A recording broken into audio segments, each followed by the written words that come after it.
ọmọ táwa ẹni ìmúdé torí ìtani nítorí Khadijat Hanan ẹwà tó mi. Ogún ọjọ́ ìbí o, happy birthday to you.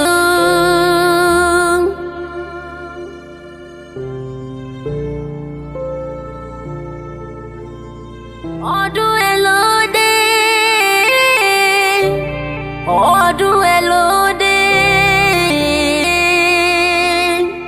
ìwà tó mi ogún ọdún, Olúwa ṣeun gan wà pẹ́ láyé.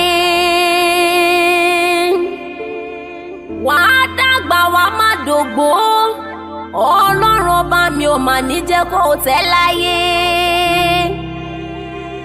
Long life and prosperity, ọmọ lọ́jọ́ ìbí.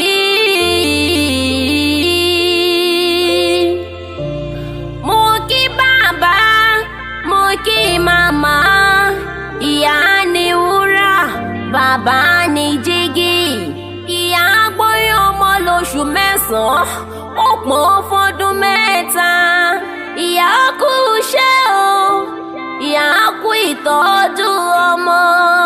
Khadijat Hanan ẹni ọlá ẹwà tó mi.